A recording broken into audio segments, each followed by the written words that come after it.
Hello, good afternoon. My name is Dan Blake. I am a professional voiceover actor and broadcaster for Worldwide FM.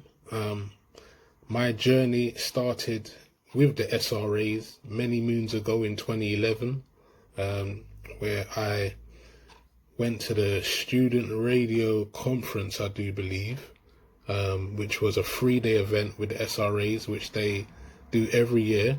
I bought a ticket of Rianne Boland from Smoke Radio. It was our radio station at the University of Westminster, which I joined to broadcast my weekly show. She wasn't going anymore, so I decided to buy her a ticket off her. So I went for the first time to the student radio conference. Got there, really enjoyed it. This was in Hertfordshire at the time. I remember being there, and there was a competition called the Voice of the Student Radio Conference. You get the chance to be the special voice that announces some of what was going on at the time. And I entered the competition. I think the competition was to be the voice of the Student Radio Awards. Yes, my bad. So I entered this competition, just egged on by friends who thought I had maybe a good voice that could do well in this kind of format. And when I was doing that, I entered, I became top 10, got into the finals, become a finalist, and I was just shocked. I couldn't believe it, because I actually left the conference after the first day, and I came back the second day after going to do some studio work, and I was announced I was a finalist. Didn't actually go on to win it, but it was a good opportunity, and I got some exposure. People started to hear my voice from that competition, and my name was kind of buzzing around that student radio event in Hertfordshire. So I was really chuffed by the opportunity. And the SRA'S was an organisation where I was like, all right, this is a great place to try and network and broaden my horizons. I've never been to a conference with so much people from, student radios from all over the country, and also BBC, Capital Extra, all of these big radio stations around as well. So it was definitely a great curve for me. Met some great voiceover agencies out there like Wise Buddha and stuff like that. It was a really great opportunity. Then later on that year, I believe I remember going to the SRA'S, and I was doing some voiceover work at university, and from that SRA student conference opportunity, I remember getting an opportunity to be a part of a Smoke Radio. I think it was the University of Westminster. We was doing a piece for one of the nominations, and I done a piece called Hello, I'm Half Caste, which is a documentary where some of my voiceovers was used to be a part of this BBC4 documentary, and then it was included as a nomination for Rianne Boland, who went on to win I think it was Documentary of the Year or something at SRA'S. And that was my first kind of grasp of getting an opportunity to hear my voice like really out there in a voiceover format on a big screen. I think, at the SRA Awards, it was crazy. I think it was at the O2 at the time, the SRA'S. But yeah, it was insane just seeing that for the first time. Then I remember coming back to the student radio conference for a second year. And at that time, I was really trying to really trying to boost my radio career. I think it was my last year of university, last year of uni, and it was really going off. I was at opportunity, so I was getting my voice out there. Then I returned the following year, so I was really in part a part of this SRA student radio experience. So I was really egging myself and encouraging myself, saying this is my opportunity to really progress. So the next year, I returned. I was on the panels. I think it was in Bradford at the time. Bradford, yeah, I remember thinking Bradford. So watched some BBC panels. I remember at the time, Rhys Hughes and Matt Fisher was on a panel from BBC Sounds, and Rhys Hughes also former commissioner at the BBC, former controller, at the BBC, and he was on the panel at the time, and I was just watching them in conversation, taking in the knowledge. Then after they came off the panel, I approached them both with a CD of mine, which had my music on it, funny enough, because as I said, I was still pursuing music at the time, as well as my broadcasting. So I walked up to Matt Fisher with his CD, and I was like, hey man, Listen to my CD, man. If you like the music, possibly play this on the radio station, which would have been 1Xtra Radio 1.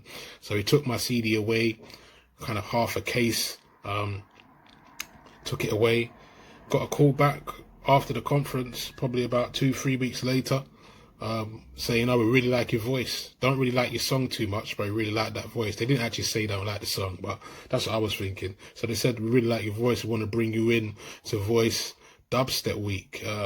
So before I know it, I was on my way to the BBC studios for the first time. Got down there, was really scared, terrified. To calm my nerves, I ended up sitting in on Tim Westwood's show at the time, and he had Eve as a special guest and Bun B also. And I was just chilling out, relaxing, cracking jokes with Tim Westwood. He was cussing me out on air for banter, all kind of jokes and stuff going on. But cut the long story short, that got me relaxed. So I was feeling real kind of chilled going into my first voiceover on Dubstep Week. So got that Dubstep Week one done. That went around everywhere. That was when mobile phones and voiceover technology was really beginning. So there was really a big push on catching content on your phones and stuff like that. So I remember that content going everywhere for 1 week, and that was my entry into the voiceover game on the BBC level. And that all started from being at student radio event, you know. So if I didn't hand my CD into Matt Fisher, maybe he would never have heard my voice, and my BBC career would have never have started. So the long story short is that you always got to be brave. You know, be brave, be confident, be persistent, be hungry, man. Stay hungry and stay humble. You know, it's a saying I definitely believe in. Just be hungry with good intentions, man. You know, you really want to get far in life. People will see this kind of energy. You know, me, I'm a person that I always believe, you know, push yourself to the limit, try and break barriers, you know. And that's what I done that day, which came and led to my opportunity at the BBC. And when 2020, you know, voiceovers started for them in 2011, and I'm still doing campaigns with them. My last campaign was the F Corona campaign in 2020 this year, and Sports Relief. So that's 9 years of voiceover work with the BBC. So if I never have handed in my CD at that student radio conference, maybe that would never have been a part of my story. So moving on from then, I started doing, you know, as I was saying, so many voiceovers from the BBC years later, and I've nearly a 10-year career of voiceovers with them. And also at the SRA'S, I went on to meet my voiceover agents, Wise Buddha, who then, from hearing my work on the BBC, they then signed me to Wise Buddha, and I've been signed to Wise Buddha, which is now One Take Voices, since 2013. I've been signed 7 years, and in those 7 years, I've done voiceovers for NBA, WWE, Universal Music, Sony Music, Warner Brothers, Barclays Bank. The list goes on. Untold amount of voiceovers, you know, in the game. Mafia 3, basketball games, NBA. Yeah, it's been a very strong run, you know, and it's still going on to this day. I've been the first ever continuity announcer for BET in the UK, and since then I've gone on to forge even more relationships with the, you know, becoming, you know, just from networking and continuing to pursue what I'm doing in the voiceover game. I'm now also a BBC television announcer, you know, so now I'm doing continuity on BBC television, which was always a dream of mine when I first got into the BBC. So I feel like my journey at the SRA's student radio, it all started just by sitting in those conferences, going to those award shows, taking it all in. I never won an SRA myself as a presenter or anything. I was doing student radio for 3 years, but, you know, I took it all in.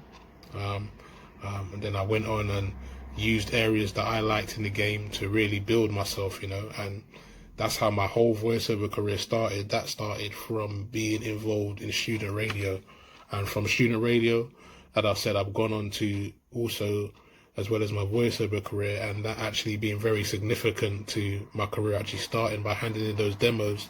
I also went on to work at the BBC as a producer, You know, I started off as a team assistant, you know, making tea and coffee for the likes of A. Dot, Trevor Nelson, you know, Jam Supernova. I was lucky enough to be part of some of their first shows at the BBC, working as a team assistant. And then later on after that, I went on to work with something else, and I became an assistant producer for Daniel P. Carter on the Rock Show, which was not your, you know, I was, you know, sometimes I felt maybe, you know, I wasn't the man they thought, just by looking at me sometimes, I wasn't the man that they thought would be the producer doing a rock show. But, you know, as I said, for me, I got a very eclectic taste, and I'm adaptable. So it was nothing for me to go into a rock show, and I'm a big hip hop fan, and produce that show.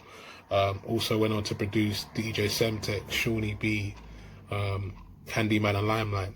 So one of my proudest moments was as a producer and working behind the scenes, because that was always a bucket list thing for me. It's not necessarily something I wanted to do for life, but it was something that I wanted to put on my bucket list. I was always a presenter and an actor, voiceover actor first, but I always knew I wanted to learn the dynamics from behind the scenes also to include in my CV and my repertoire.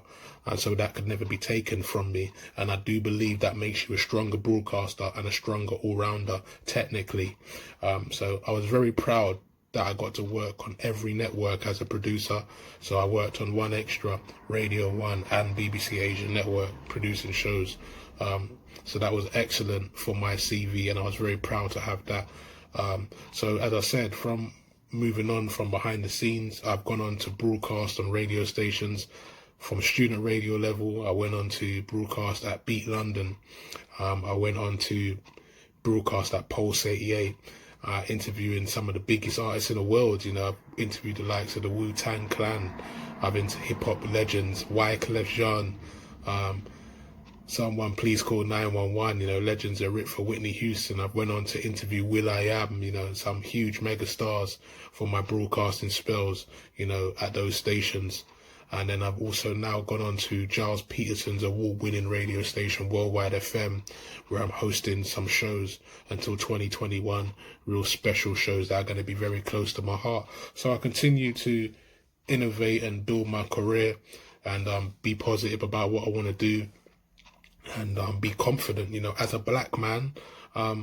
You know, Black Lives Matter all day, every day. Don't ever get twisted, you know. There's a lot going on out here, but I just want my black people to speak up, you know. When you feel there's an issue, speak up, let your voice be heard, be accountable, you know. Let your inclusion, you know, be felt, you know. You know, definitely speak up about issues that you feel are strong to you within the black community right now. As I said, all lives matter, Black Lives Matter, all day, every day. You know, but for me in life, I've always tried to, you know, stay confident, stay uplifted, and stay encouraging, you know, just trying to keep pushing forward, and not keeping a chip on my shoulder through life, you know. You know, I've experienced my ups and downs, you know, being a black man, but I feel I've just tried to walk with no chip on my shoulder, you know. I know there's racism out there. I know there's a lot of nonsense out there. All my goals that I said I wanted to achieve, you know, some of them have come true, you know. You know, some of them have come true, and I really want to encourage speaking what you want into existence, writing your goals down, and yeah, just being persistent in trying to get to those fields. It may not happen overnight, but if you stay on the marathon journey to making it happen, it will happen eventually, hopefully. So hopefully you learned some stuff from my experiences here. So students, I'll just say work hard. You know, I got a 2-1 at University of Westminster. You know, I stayed on the student radio station for 3 years. Every year I was on the radio. I went to all the conferences. I networked, got a big voiceover career out of it, you know, got great radio experience out of it. I went on to work, you know, at some of the big national stations. I worked with them all, you know, BBC, Apple, all of the big companies. And now, as I said, my latest job is a BBC television continuity announcer. So I just keep working, and, you know, I'm a boy. I didn't come up with no privileges, you know. I come up single mother, you know, she's done her best, you know, to try and raise me on Pikethorn Estate in Forest Hill. You know, we had nothing really, you know. So I've just come up from, you know, where I've come from in South London, and I've just built and I just stay positive and just keep persistent. I love what I do. I'm a nerd for radio and voiceover, and yeah, I just continue to try and do that. Enjoy my music, my radio show, and yeah, we just try to keep that moving and going. And I